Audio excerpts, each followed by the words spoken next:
Hello, I'm back again. Today is my last day of elementary school. Gonna be in junior high. Yay, I guess. I'm not entirely sure about that. Sorry, I just have some allergies. Please excuse that. But today we'll be talking about the internment of Japanese Americans, another abuse to another pretty much kind of an American problem that happened. And yeah, so let's get into this. So it's kind of like the Trail of Tears. You don't really learn about this in school because, the people like to portray America as great and powerful and it did nothing wrong, but that's not true. And the internment of Japanese Americans is probably one of the more infamous, and a lot more people are starting to recognize it. And yeah, even at the time that it happened, nobody really paid it a lot of notice. So, what was this? So, as you know, December 7th, 1941 is when Japan attacked Pearl Harbor and America officially joined World War II. Now, there were some concerns from the American people that Japanese Americans who immigrated to the United States from Japan were were born in America but had Japanese roots, were giving, spy details or were kind of being spied on important U.S.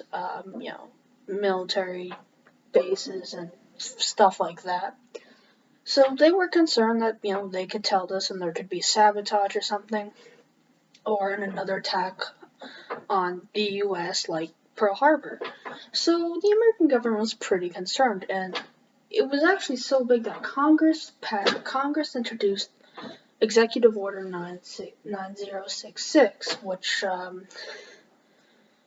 basically said that all Americans that have Japanese descent would be put into prison camps or internment camps. Now, this executive order was passed by Franklin D. Roosevelt, and he signed it in February of 1942. Now, what did this mean? Well, so all, Japanese Americans who lived on the West Coast, where most of Japanese Americans lived, would have to go to internment camps. Now, internment camps are not prison or labor camps or concentration camps. So internment camps are kind of just like a place to stay, but they're still really horrible conditions. I'm not trying to say that it doesn't matter that internment camps were, good and at least, we're not as bad and that we should, and that, it wasn't a war crime or wasn't a crime. No, I'm trying to say that internment camps were not death camps. Actually, more Japanese actually came out of the camps than were actually originally in the camps, came there. And they were basically camps. Of course, the conditions were terrible and not really humane, but they weren't, you can't compare this to Auschwitz or the, camps in, Asia that Japan was running. But they were still brutal. Actually, Japanese Americans could work there, and earn $5 a day, which, is pretty good. I think, that was at the time that was a lot of money. That was a lot of money. Actually, they earned more money than a U.S. soldier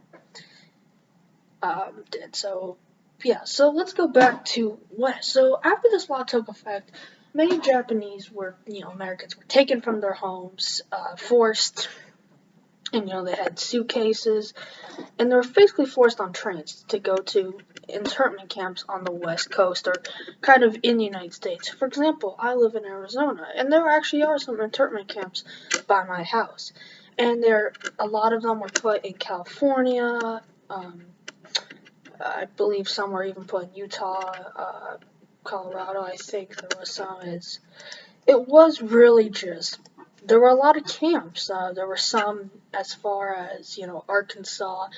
It was pretty much all over the whole country, but most were in California or Arizona. That's where a lot of them were. Now, how many Japanese went into there? Well, let's just say about 110.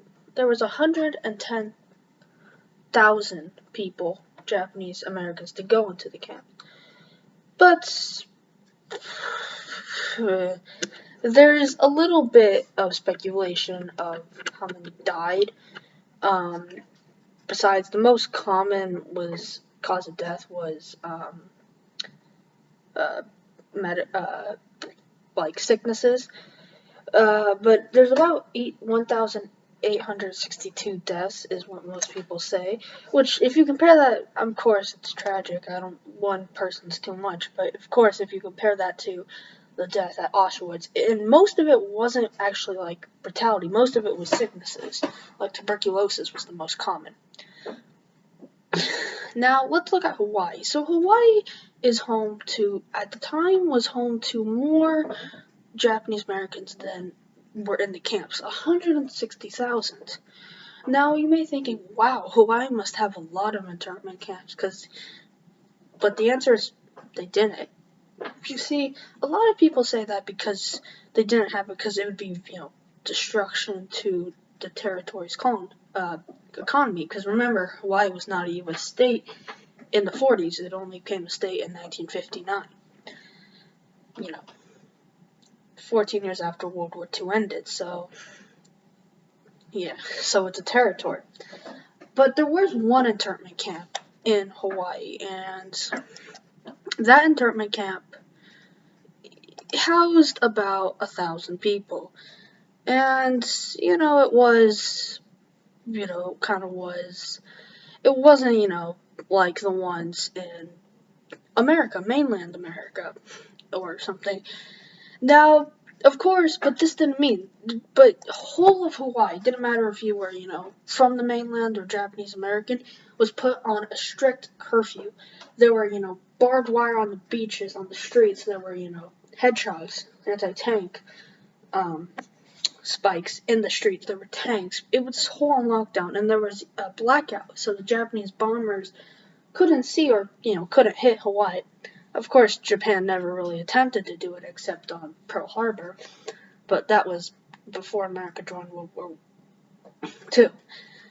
So, what were the conditions like?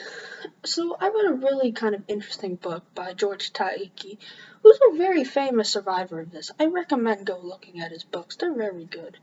But, what were the conditions like? So, the conditions were pretty, pretty terrible, actually. You could live in them, but they weren't as bad as Auschwitz, but they weren't as great as the former homes of the Japanese Americans. So basically, you were in a barracks, and you had to share one. If family, sometimes you had to share some with another family. There'd be a bed, and the beds, were mattresses, were filled with hay, and they had hay in them, so you had to basically go out when you arrived to get hay and stuff and put them in.